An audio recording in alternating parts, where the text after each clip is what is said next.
My name is Jack Mandeville, and this is Jacked History.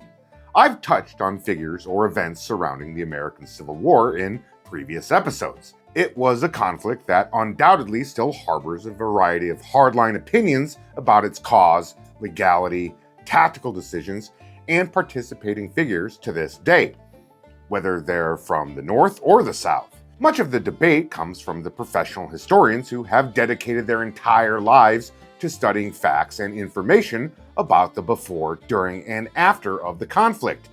And on the other hand, many people chiming in about the Civil War are people who hold on to opinions because their daddy, and his daddy, and his daddy before him lived it, and they're just repeating how they feel based on generational opinions on the matter.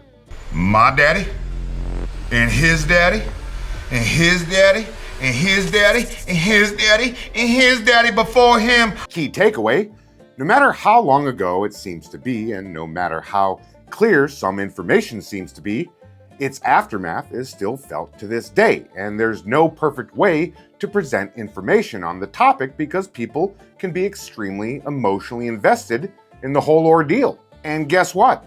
It's not unique to the American Civil War. Every society in every corner of the earth in every period of time wrestles with their own history. As I've said before, human beings are gonna human being. One example is the fight over the colors of the 28th Virginia Infantry Regiment. Long story short, the 28th had its regimental colors captured during Pickett's charge at the Battle of Gettysburg by a member of the 1st Minnesota Infantry Regiment. Those colors somehow ended up back in Minnesota, where it has been in the hands of the Minnesota Historical Society in recent years. What happens is that every few years, politicians in Virginia either make a demand or politely request for the return of the flag to Virginia, in which every sitting Minnesota governor, Republican, Democrat, and Independent, basically has told them, hell no. Finders keepers, dude. In the big scheme of things, it's kind of a non-issue with little importance to the health of our modern society, but it does highlight the kind of moral fighting that still occurs with the Civil War. And it should be noted that the 28th Virginia served under the 1st Corps of the Army of Northern Virginia, commanded by General James Longstreet. That's who we're talking about today! Let's get into it. Born in South Carolina, he came from a relatively well-to-do family. Fun fact, if you watched my episode on the early Dutch impact on America, Longstreet's ancestors were amongst those who settled New Netherlands years earlier. My people were Dutch. At an early age, he was sent to live with his aunt and uncle in Georgia, where he spent the rest of his youth. And when I said earlier that he was from a relatively well-to-do family, you might deduce that they would have owned slaves. And, well, you'd be right. By the time he was 17, through his family's political connections, he was awarded a spot at the U.S. Military Academy at West Point. And since he came from a family of means and would go on to be one of the top-ranked commanders of the Confederate Army, you might deduce that he was an exemplary student. And, well, you'd be wrong. Though well-liked by his classmates and one of the more physically gifted students in his class, homeboy didn't give a shit about academics and was racking up demerits for behavioral infractions left and right. He would graduate 54th out of 56 people in his class, which I can totally relate to. My parents had to beg for my high school English teacher to pass me so I could graduate my senior year. And their biggest pitch during that process was, he's gonna be in the Marines, and you won't have to deal with him next year. Please just pass him. And look at me now, a professional writer and actor for niche indie media organizations, and the guy who goes on his friend's podcast when bigger guests had to drop out at the last second. I'm literally the 54th most successful person out of everybody I know. You're killing it, Mandeville. You're killing it. Good job, dude. Moving on. Again, if you've seen previous episodes of mine, you would know that West Point was the end-all be-all of the U.S. Army's officer corps back in those days. It's not like these days where you get a new lieutenant and he's like, oh yeah, dude, this time 6 months ago, I was stoned as fuck at my frat house at Arizona State, getting my knob slobbed by some Alpha Epsilon while I was having ChatGPT write my final paper for that communications degree. I barely passed. Anyways, I'm in charge of 40 people now. Cool. Is that how young people sound? I don't... Out of the many notable cadets Longstreet attended school with that would go on to earn distinction in the Civil War, perhaps one of his closest friends was a fellow by the name of Ulysses S. Grant. Ever heard of him? Peter, U.S. Grant? Peter, I'm asking you a question. Have you ever heard of U.S. Grant? I have. Good. Those two were boys, besties, bros, butt buddies. They served at their first duty station together. Longstreet attended Grant's wedding to Longstreet's cousin. They spent their downtime together. They served in the same battles during the Mexican-American War together, a conflict where so many future officers of the Civil War first cut their teeth on the same side of the fight. It was in the Mexican-American War that young Lieutenant Longstreet was wounded while carrying the unit colors during a charge to capture Mexico City. And instead of losing the colors like those dipshits at the 28th Virginia, Longstreet managed to pass them off to another former West Pointer, Lieutenant George Pickett, who finished the charge. Remember that name for later. Also, side note, Pickett had finished dead last in his class at West Point. All right, let's flash forward 13 years. Longstreet had been doing his thing in the U.S. Army since the end of the Mexican-American War. Then it happened. The newly formed Confederate States of America fired on Fort Sumter, and America was officially thrust into the Civil War. What you had next was a wave of U.S. military officers from the South who had to make the decision of what side they were going to fight on. For some, it was easy as shit. For others, it was difficult. It seems to have been the latter for Longstreet. Nevertheless, in June of 1861, he was switching out of the rank of major in the United States Army to be a brigadier general in the Confederate States of America. Hey, buddy, congrats on the promotion. All right, I'm going to give an abbreviated rundown of his war accomplishments. And I don't want to take any guff from you Civil War buffs who are salivating to hear about tactical decisions and long drawn-out explanations of all the battles. We'd be here for 6 hours, and I have an appointment with The Office reruns tonight. Gettysburg was very important. Credit where credit is due, okay? Big, mad props to Gettysburg. Just know that Longstreet was pretty much a rock star in every engagement he was involved with for the Confederate Army, from the early Battle of Bull Run to the Battle of Fredericksburg, becoming known as a sound defensive tactician and rising to the rank of Lieutenant General, as he was placed in charge of the Army of Northern Virginia's 1st Corps. And the Confederate Army itself was on a 1996 Chicago Bulls-level run of victories. Even the battles they technically lost came at great cost to the Union Army, who couldn't hold on to leaders or win decisive victories to save their lives. We have to give so much credit to Confederate General Robert E. Lee and all of that, who we briefly covered in previous episodes. Lee not only was the greatest general in the theater, but he had assembled an incredible team of officers with him. Longstreet, of course, was a rising star who Lee heavily depended on for counsel. But it was General Thomas Stonewall Jackson who had become Lee's right-hand man and most trusted subordinate in the last 2 years of war. Jackson could be an episode himself. It was at another Confederate victory at the Battle of Chancellorsville in May of 1863 that things would never be the same for the Confederate Army.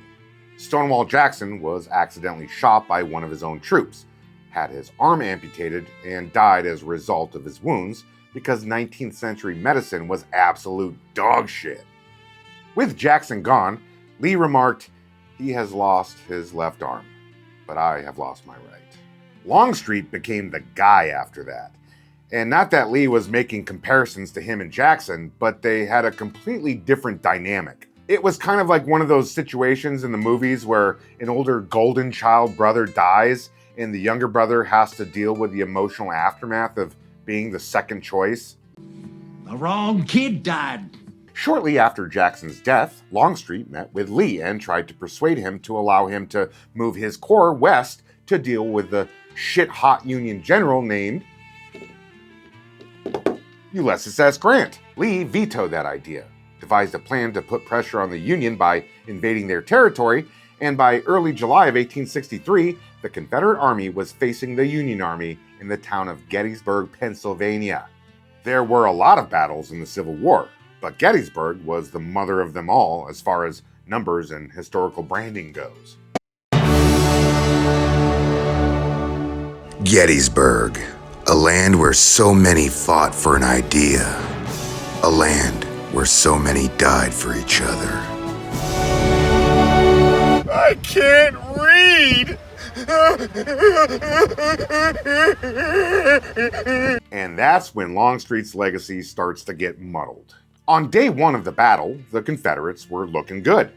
With that momentum, Longstreet wanted to move his troops into a better defensive position on high ground, which is the way he liked to fight, in order to entice Union troops into attacking him. Lee vetoed. On day two, Lee ordered Longstreet to attack the Union's increasingly occupied left flank in the morning, in which Longstreet was basically like, General, I don't even have most of my guys here yet. Can I at least wait for a few of them to show up? To which Lee agreed. It's well documented that Longstreet, along with some of his subordinates, weren't big fans of Lee's plan that day, wanting Union troops to attack the flank and rear instead. And they were slow to move to get into positions for attack as a result.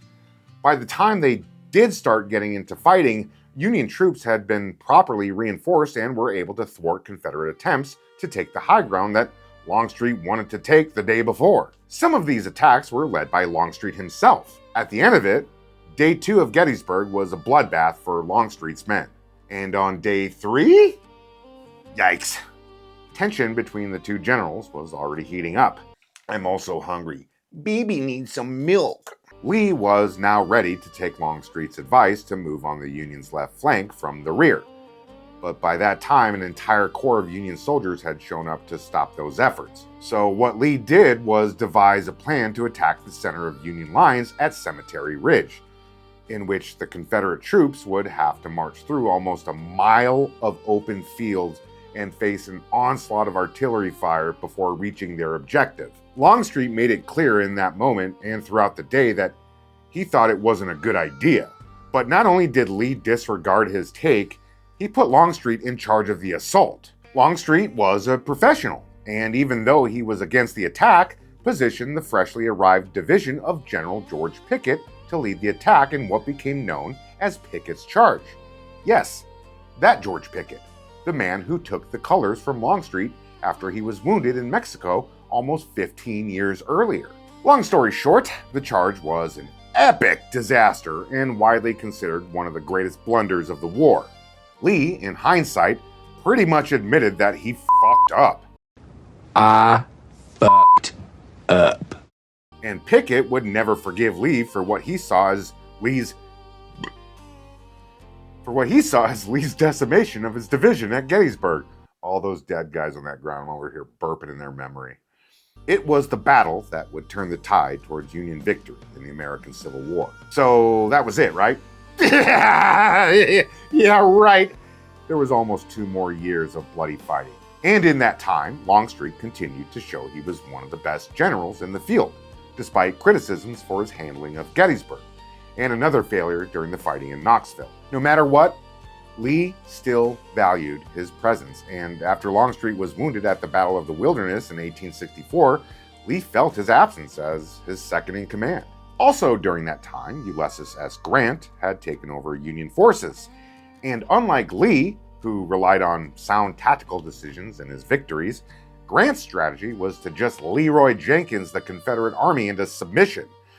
The Union had better technology, supplies, and industry. But most importantly, they had more men. Grant could just aggressively throw his forces towards Confederate lines, knowing that he could easily replace anyone that was killed, a luxury the South didn't have. By April 9th, 1865, it was over.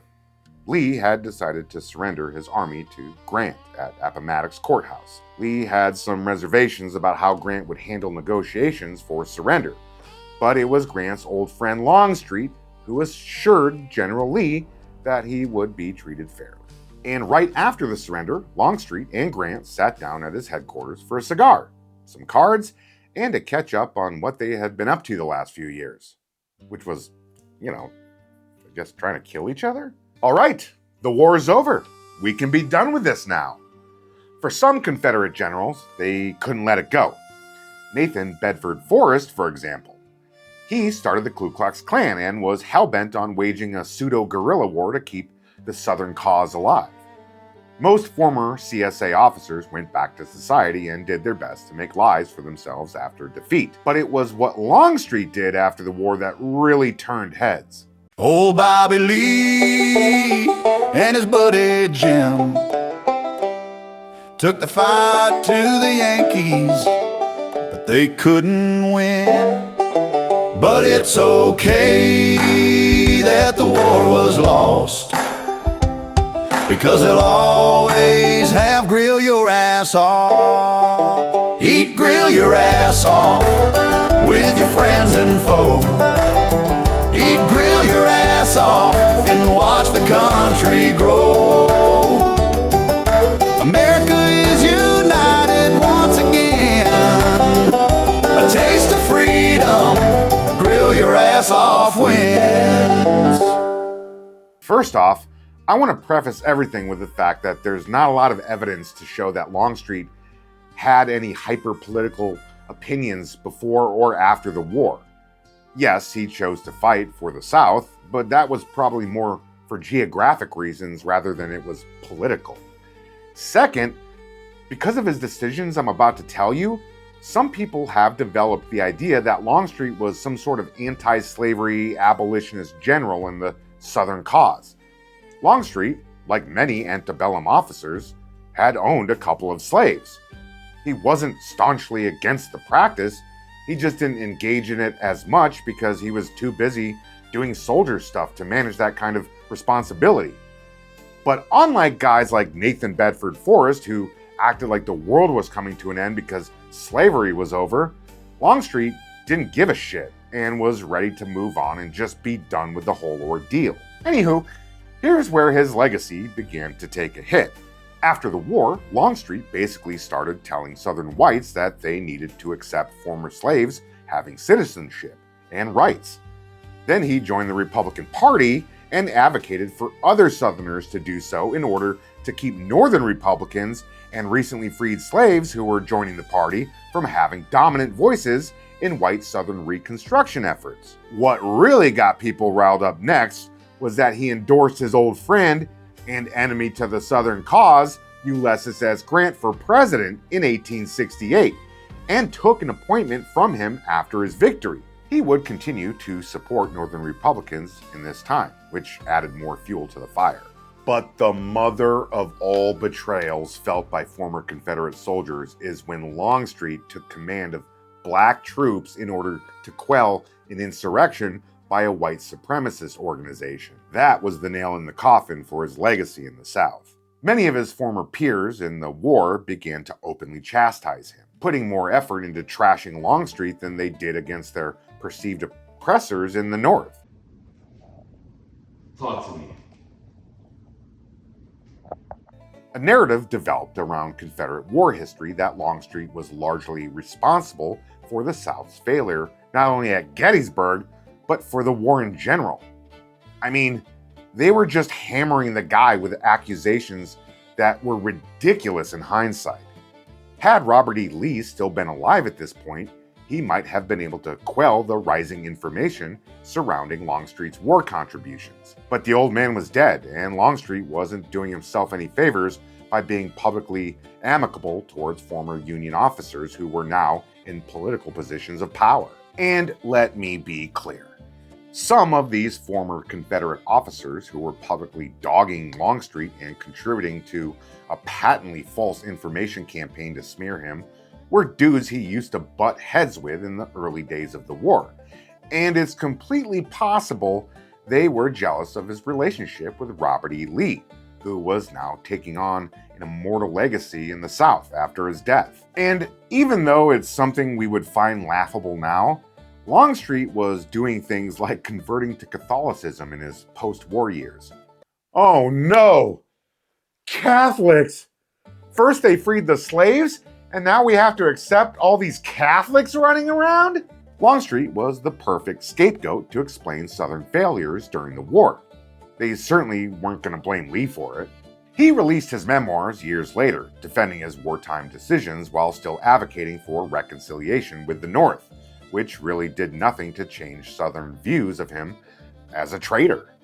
Regardless, he held many impressive positions in government. Even into his 80s, under the administration of Teddy Roosevelt, James Longstreet served as the U.S. Railroad Commissioner, which was an extremely important position. And once again, let me be clear, other than duties that required him to be in D.C., he always maintained his home in the South. It was in that position as Railroad Commissioner that he died in 1904, still considered a traitor to the Southern cause in which he gave his best 4 years of military leadership fighting for.